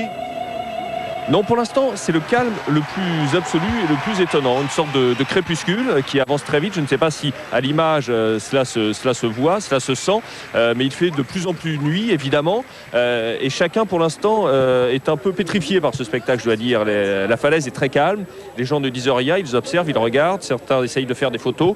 La nuit vraiment avance là, d'une manière très perceptible, en tout cas pour nous. J'espère que vous le ressentez aussi en regardant les images que nous vous envoyons. Nous voyons très bien. Et elle avance vous êtes dans le noir presque complet là. Je dois dire. Vous êtes dans le noir presque complet là. L'ombre a envahi la mer. Je ne sais pas si vous le voyez derrière moi, mais la mer est véritablement, surtout vers l'ouest, vers la Grande-Bretagne, elle est totalement noire. Et là, nous rentrons dans la nuit. C'est peut-être... si, on vous voit bien dans la nuit. Dans un crépuscule quasiment total. C'est un crépuscule absolu, étrange, presque la nuit, même si l'horizon très loin reste relativement éclairé par rapport à cette nuit qui tombe ici. Vous entendez peut-être les gens. Et d'ailleurs, comme la nature fait bien les choses, nous apercevons maintenant le soleil. Les nuages se sont un peu dissipés et nous pouvons les voir. Vous pouvez le voir, ce masque croissant de soleil qui reste encore et qui vient au bon moment nous régaler de ce magnifique spectacle que nous attendions sur ces falaises depuis 10h30 du matin. Maintenant, eh bien, nous l'avons au bon moment, le soleil, mince croissant de soleil qui s'en va. Et la ville crépite de flash littéralement. Écoutez le bonheur des gens. Je vous entends très mal. Alors qu'il fait nuit maintenant, il fait totalement nuit, écoutez.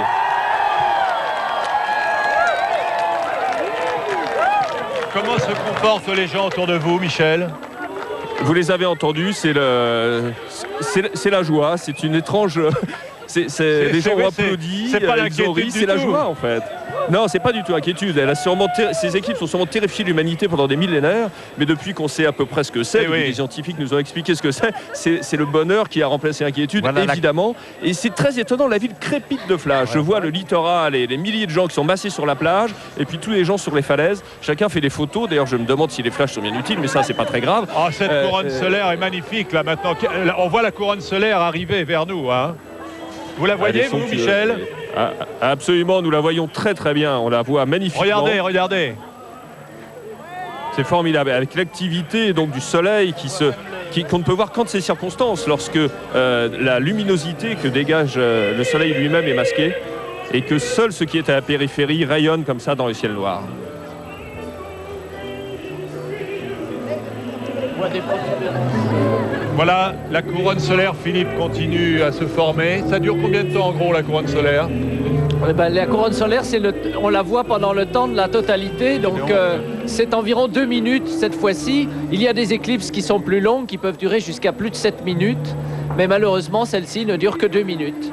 Alors c'est ces images sur Reims pour vous expliquer que souvent vous entendez de la musique, vous entendez du chant, puisque Jesse Norman est en train, et voilà, maintenant regardez, c'est Fécamp. On retourne à Fécamp, oui. Alors là que la couronne solaire, très belle protubérance qu'on peut voir en haut du disque et sur la partie droite, qui est rosé. Ce sont des flammes du soleil, c'est des jets de gaz qui s'échappent du soleil, et c'est un signe de l'activité du soleil. C'est ce qu'on appelle les protubérances. Voilà, c'est cela. Et c'est le seul moment où on puisse les observer comme ça, sans appareil spécial. Et ce gaz qui entoure le soleil, c'est lui qui perturbe souvent. Oui, c'est de la matière qui s'échappe du soleil, et c'est en même temps des particules, des flots de particules qui s'échappent du soleil. Oh, le soleil revient. Voilà, là c'est l'anneau de diamant, c'est la réapparition du soleil. Et ce scintillement, c'est ce que vous appelez l'anneau de diamant. Voilà, c'est soit le dernier éclair de soleil avant la totalité, soit le premier après. Cette image est magnifique, quoi. C'est bluffant. Pour ceux qui ne l'ont jamais vu, vous qui l'avez vu peut-être, mais là, regardez, on la voit dans très bonnes conditions. Très impressionnant. C'est l'image de Fécamp, magnifique. Mais ces protubérances, de toute façon, qui existent aussi lorsqu'il n'y a pas d'éclipse totale, bien sûr. Oui, bien sûr. Il y a de véritables explosions et une fusion nucléaire, en quelque sorte, à près de milliers de kilomètres d'altitude. Oui, ce sont des jets de matière qui peuvent s'échapper jusqu'à plusieurs dizaines de milliers de kilomètres. Et nous voilà à Reims. Et nous voilà, regardez regardez la baisse de luminosité. La baisse de lumière est très rapide. Il ne reste plus grand-chose. Regardez. Alors là, je crois qu'on va essayer de rester ici maintenant. On va essayer de mettre nos lunettes. Nous allons mettre nos lunettes comme tout le monde, bien entendu. Parce que jusqu'à présent, avec Jean-Claude, nous n'avons absolument rien vu. Pour la frime, on n'a rien vu. On voit tout à l'entrée. Et partiel, évidemment, qui va être total dans 3 minutes. Je pense qu'Alain Gillot-Pétré est fébrile, il a quelque chose à nous dire. Oui, Alain, juste, Gilles Amado, une seconde. Vraiment une seconde. Une seconde. Mets-toi sur le... 2 minutes, l'éclipse totale sur Reims. Mets-toi sur l'image de l'Europe. On va voir la nuit à gauche. La nuit qui tombe. Non, pas celle-là. L'image qu'on a sur Météotel en ce moment. La nuit tombe complètement. Elle est colorée. Bon, laisse tomber l'image, tant pis. Non, il vaut mieux voir. On la retrouvera tout à l'heure. Pour le moment, ici, c'est la nuit qui tombe. Le parvis donc de Notre-Dame de Reims, qui a vu tant de célébrités, de rois ici défiler. La dernière grande manifestation qui s'est tenue à cette place avant l'éclipse, c'était il y a quelques années lorsque le général de Gaulle a reçu monsieur Adenauer pour les grandes retrouvailles franco-allemandes. Regardez, vous voyez, c'est presque la nuit complète qui tombe. La cathédrale s'est d'ailleurs illuminée. Je pense qu'on va pouvoir voir la façade en même temps. Ah oui, et on voit l'éclipse presque totale. Nous vivons voilà, la même image que celle que nous avons pu voir tout à l'heure dans le sud-ouest de l'Angleterre, puis à Fécamp. Voilà, l'ombre de la Lune avance inexorablement à la vitesse de 2800 km/h et elle va nous balayer dans quelques instants. Regardez, entendez la foule, mais c'est vraiment incroyable, hein. Je suis sûr que dans les milliers de gens qui sont là, la plupart n'ont jamais vu d'éclipse totale. Mais il n'y a pas cette fameuse inquiétude qu'on pouvait imaginer, quoi. C'est plutôt la liesse, c'est la fête. C'est la grande fête de la Lune et du Soleil. C'est la grande fête de la Lune et du Soleil. C'est la chanson de traîner, quoi. Oui, mais là, le rendez-vous n'est pas manqué. Hein. Charles, n'oubliez pas vos lunettes. Je n'oublie pas mes lunettes, mais... Regardez. Nous sommes dans la nuit totale. Ça fait un curieux effet quand même. Presque. Ça fait un curieux effet. Presque. Il n'y a plus finalement que la lumière de nos projecteurs. Il est midi 23. Qui scintille presque. Derrière vous, le rideau de nuit. Behind you, the night. Voilà, il est midi 23. On se croirait à minuit 23, bien entendu. Écoutez la foule.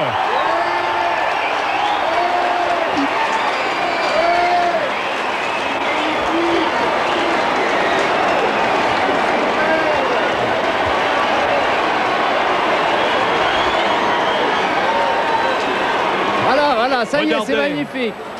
Voilà, c'est très beau là. Voilà, faut la regarder, couronne là. est magnifique. Ah, là, on voit la couronne. Là, on peut regarder sans lunettes là. Ah ouais, là, c'est magnifique. Là, c'est-à-dire qu'on peut enlever les lunettes. Ah oui, il faut pas mettre les regarder. lunettes. Oui, oui, allez-y. On a tout là. Là, tout le monde a enlevé ses lunettes, évidemment, puisque c'est un moment où l'on peut regarder sans les lunettes.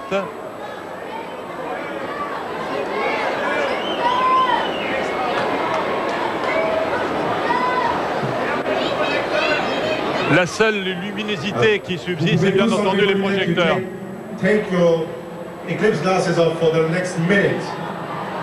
Pendant encore une minute, vous pouvez les enlever. Voilà des images vues du Catalina, de l'éclipse vue de notre avion Catalina. C'est merveilleux. Emmanuel Ostian est dans ce Catalina. Oui. Il nous envoie ces images. Regardez la couche. Emmanuel, qu'est-ce que vous voyez là? Qu'est-ce que nous voyons? Alors écoutez, en ce moment, nous sommes dans le noir complet ou quasi complet. La température a baissé d'une quinzaine de degrés et nous voyons au-dessous de nous toutes les villes commencer à s'illuminer. Et puis naturellement, ces jaillissements comme des éruptions volcaniques à la surface de ce disque à présent noir. Le spectacle est magique, fabuleux.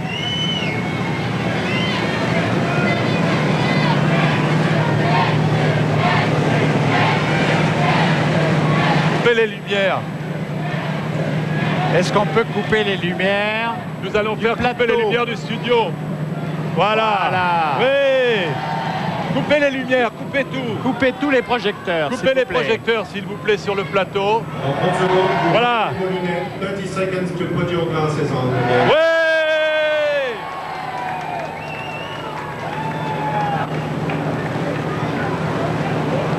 Et pendant que nous voyons les images filmées par le Catalina, ici à Reims, tout le monde va remettre ses lunettes, puisque le soleil, voyez les gens, voyez le mouvement de la foule, tout le monde remet ses lunettes afin de voir la réapparition du soleil. Alors que nous retournons à bord du Catalina avec Emmanuel Ostian, et qu'Emmanuel, évidemment, qui est à peu près à la verticale de Metz, ou en tout cas aux environs de Metz, va vivre exactement ce que nous venons de vivre.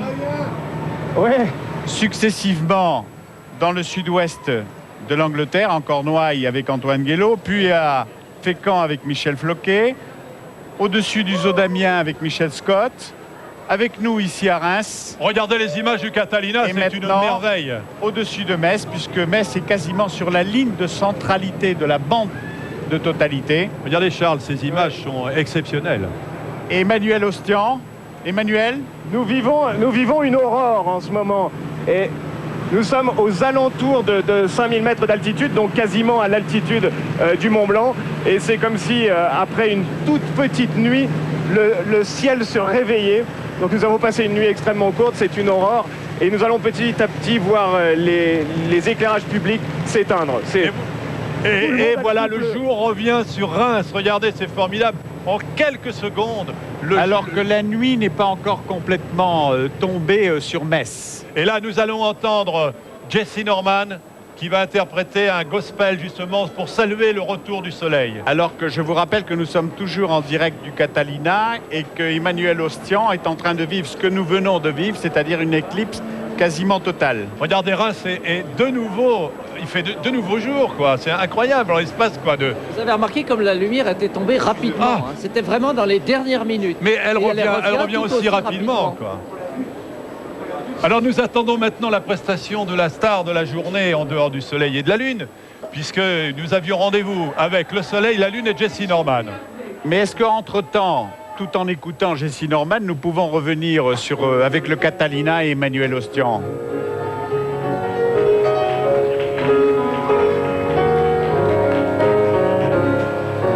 Voilà, la voix de Jesse Norman va accompagner de toute façon le vol du Catalina au-dessus de Metz. C'est une illustration sonore assez exceptionnelle et originale. Et cette retransmission se fait non seulement en France, mais aussi en Grande-Bretagne, grâce à la BBC, avec qui nous avons passé des accords pour qu'ils entendent eux aussi Jesse Norman. Elle salue le retour du soleil.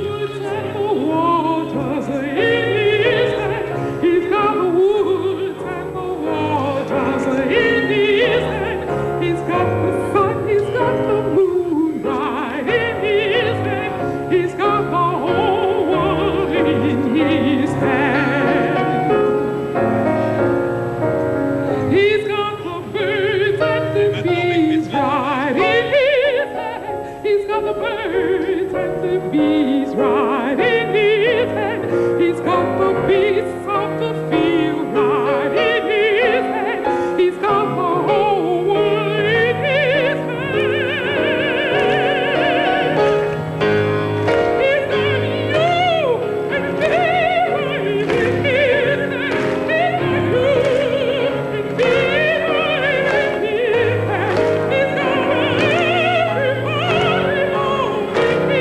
got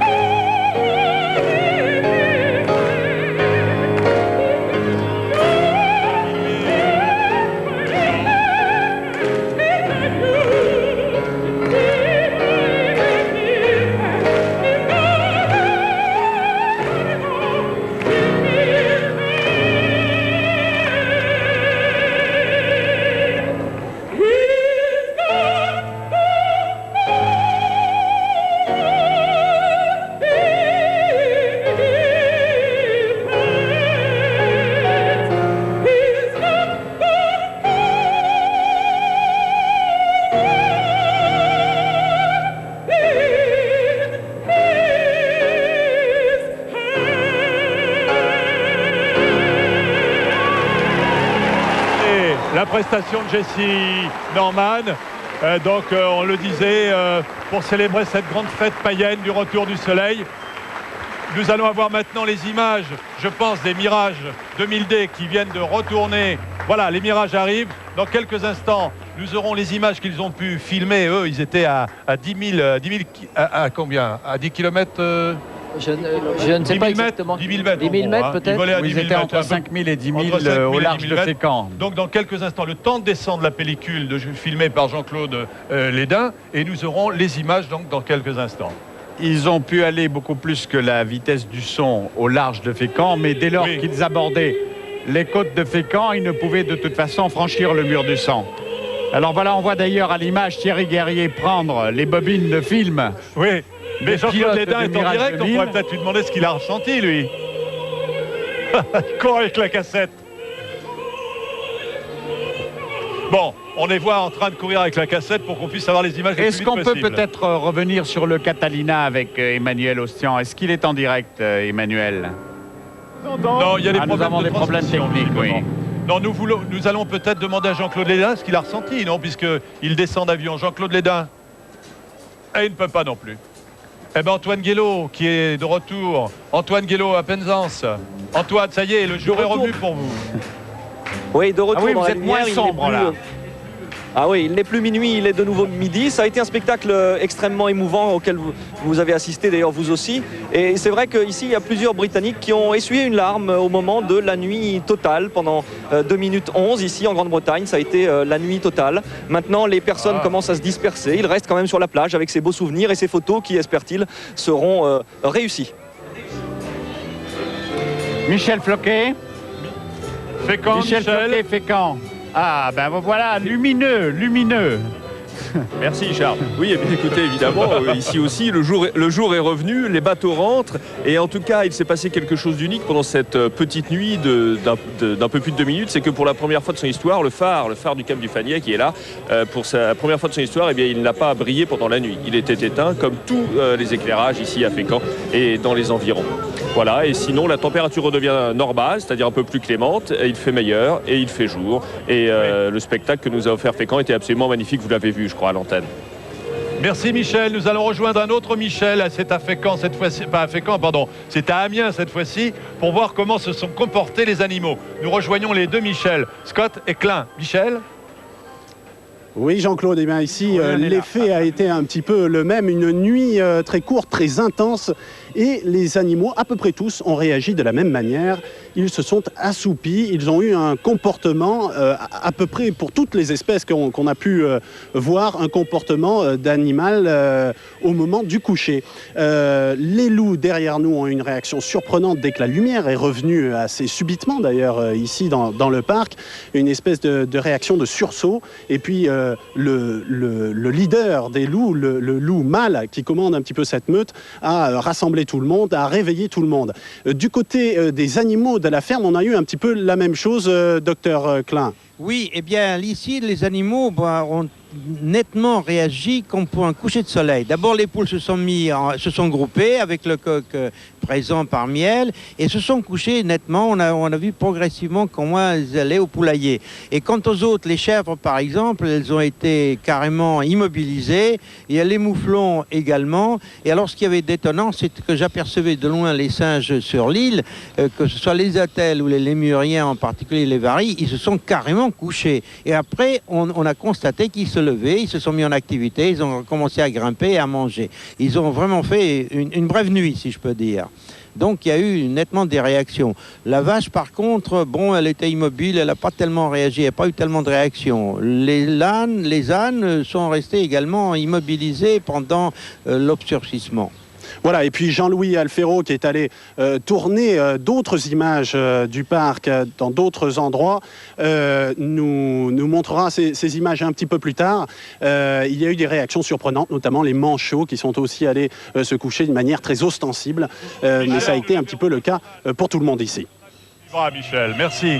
Alors nous allons évidemment sur notre point d'observation dans la zone de l'éclipse partielle, c'est-à-dire Paris avec Christian de Dadelsen.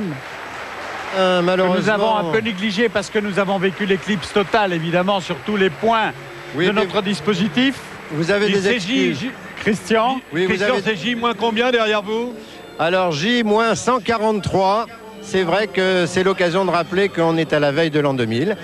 Cela dit, vous nous avez négligé, mais vous avez des excuses car on a eu un gros nuage noir au moment de l'éclipse.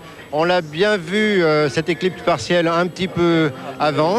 Et puis surtout, l'éclairage public parisien et la Tour Eiffel se sont effectivement éclairés pendant, disons, 2-3 minutes. Mais ça a été un peu la déception parce qu'on s'attendait à une nuit noire ici. Et en fait, c'était plutôt une belle soirée.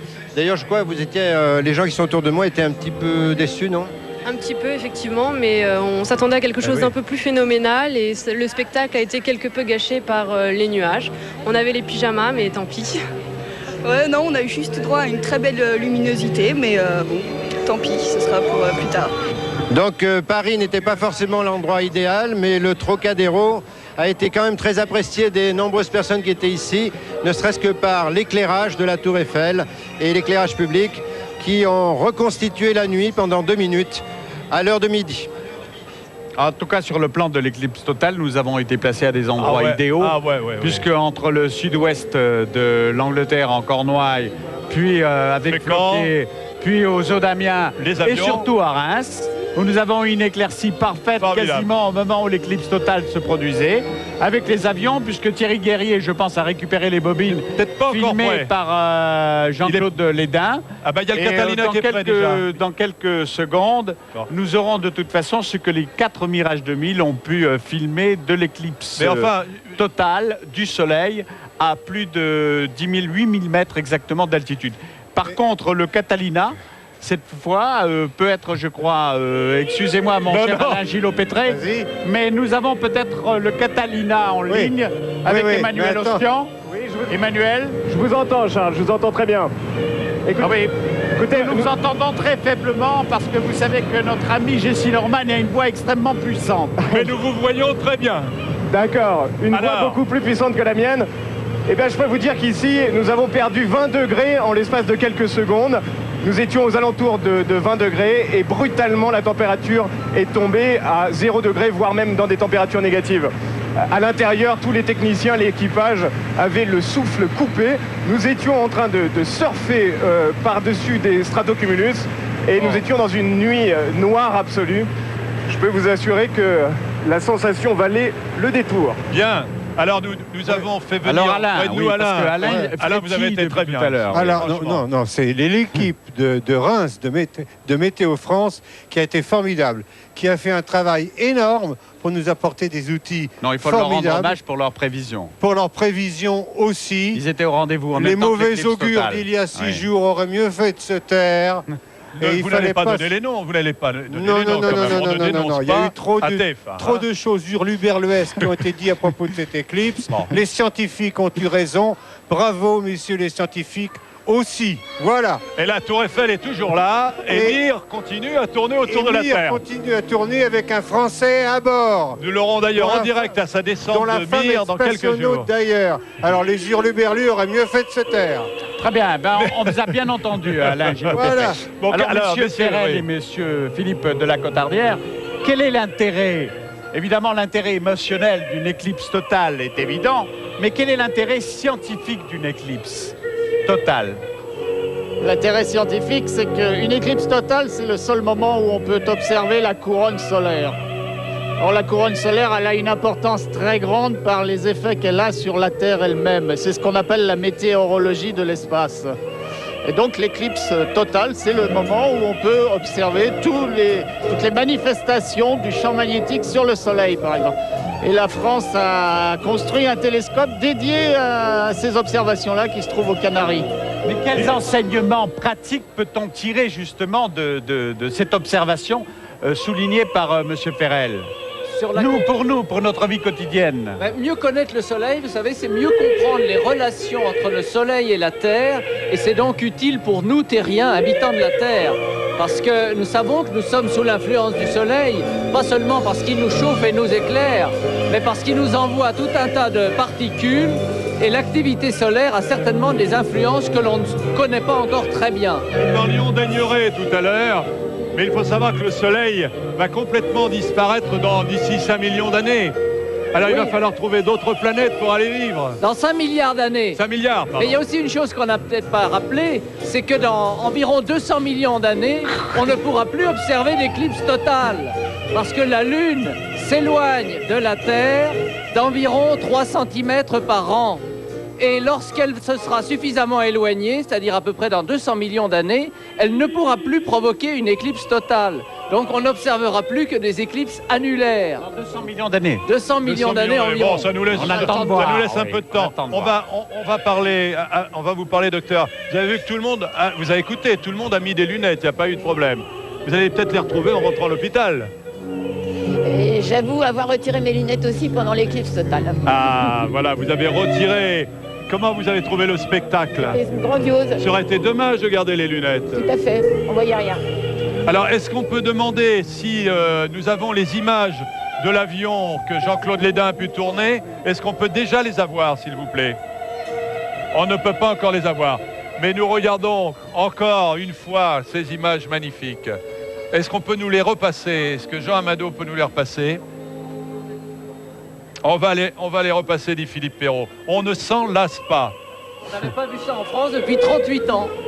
Et on ne le reverra pas avant 82 ans dans notre pays. Ah oui, mais ce qui ne veut pas dire de toute façon qu'il n'y aura pas entre-temps des éclipses totales. Bien sûr. Il y en a une en Afrique l'année prochaine. Et les chasseurs d'éclipses se donnent déjà rendez-vous à Madagascar ou au Mozambique le 21 juin 2001 pour la prochaine éclipse totale qui, elle, ouvrira le 3e millénaire.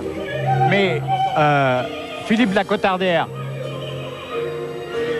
peut-on dire combien il y a d'éclipses totales par an dans le monde? Il y a au moins 2 éclipses de soleil par an, mais qui ne sont pas forcément des éclipses totales. Il y en a entre 2 et 7 par an. Alors, pendant que nous avons derrière nous Jessie Norman, c'est difficile de nous entendre, et nous allons faire un tour à la cathédrale Saint-Rémy, qui est pas loin d'ici à la basilique, où on entend en ce moment un concert qui est donné, un concert qui a été écrit spécialement pour la Lune.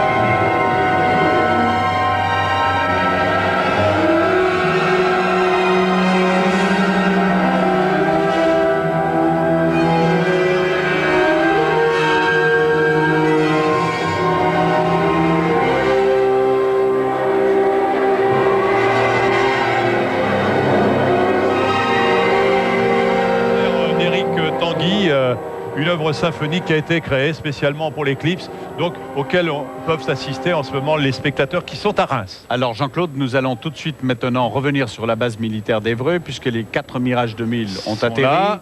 Que Jean-Claude Lédin, qui faisait partie de l'équipage et qui était dans son cockpit, a pu filmer l'éclipse totale à entre 8000 et 10 000 mètres, je pense. Donc il devrait avoir des images qu'on a Il devrait en tout cas nous montrer ce qu'il a pu filmer et les commenter. Évreux, Thierry Guerrier, Jean-Claude Lédin. Oui, alors on était à 10 000 mètres à peu près au-dessus de Fécamp et le ciel était très clair et quelques minutes avant l'éclipse totale, il s'est assombri subitement.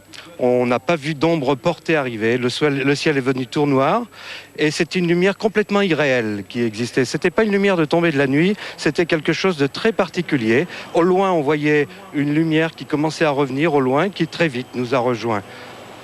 Mais c'était quelque chose de fabuleux, aussi, mais quelque chose qui semblait irréel.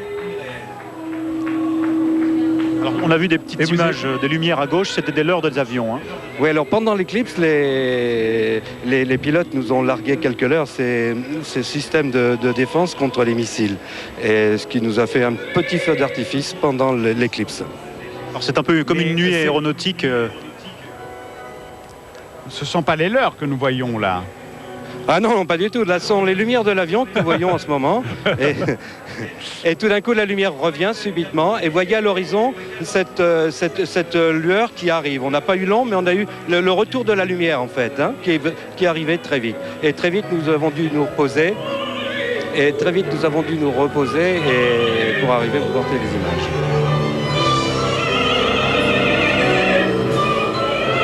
Là, de retour sur le plateau, on va se quitter dans quelques instants. On va demander à nos 3 invités leurs dernières impressions. C'est quelque chose que vous avez vécu pour la première fois de votre vie, docteur? Tout à fait, c'est la première et la dernière. Et la dernière, non, mais qu'elle est en Afrique, c'est en 2001. Ah oui, vous avez raison. Pourquoi pas, Madagascar aussi. C'est toujours émouvant de voir une éclipse, même si c'est pas la première fois, on est toujours content et on a envie d'en revoir d'autres. Même ici à Reims, il y avait des nuages, mais on a senti la nuit qui tombe d'un seul coup et la lumière un peu irréelle, comme il a dit le pilote de l'avion. Nous en avons été débarrassés des nuages quasiment au moment de l'éclipse totale. Au moment de l'éclipse, ça a été magnifique. On a vu des protubérances, on a vu le liseré autour du soleil tout rose. Philippe de la Cotardière, alors? Eh bien, je trouve que c'est toujours un magnifique spectacle et moi, j'ai toujours vibré face à tous les phénomènes astronomiques et celui-là en particulier, je pense qu'il est extrêmement impressionnant et je comprends que les anciens aient été tellement impressionnés par ce phénomène. Charles, nous on a vécu quand même un moment formidable, ensemble, tous ensemble. Qu'est-ce que vous dites, mon cher Jean-Claude? Oui, on s'entend mal. Bon, c'est un regret que nous allons nous quitter. Nous avons vécu ensemble donc un moment qu'aucun d'entre nous n'oubliera. Pour revoir un tel spectacle en France, il faudra donc attendre 2081. L'éclipse sera totale sur Paris. Si vous voulez en voir d'autres, il faudra voyager. Donc en Afrique, en 2001, les prophètes de malheur ont eu tort. Il n'y a pas eu de catastrophe, comme certains le précisaient. Mir vole toujours au-dessus de nos têtes et la Tour Eiffel est toujours là. Mir n'est pas tombé dessus. L'éclipse, elle, poursuit sa route. Elle se trouve, je crois, actuellement aux environs de la Roumanie. Grâce au dispositif mis en place, j'espère que vous avez pu suivre dans les meilleures conditions possibles ce merveilleux spectacle.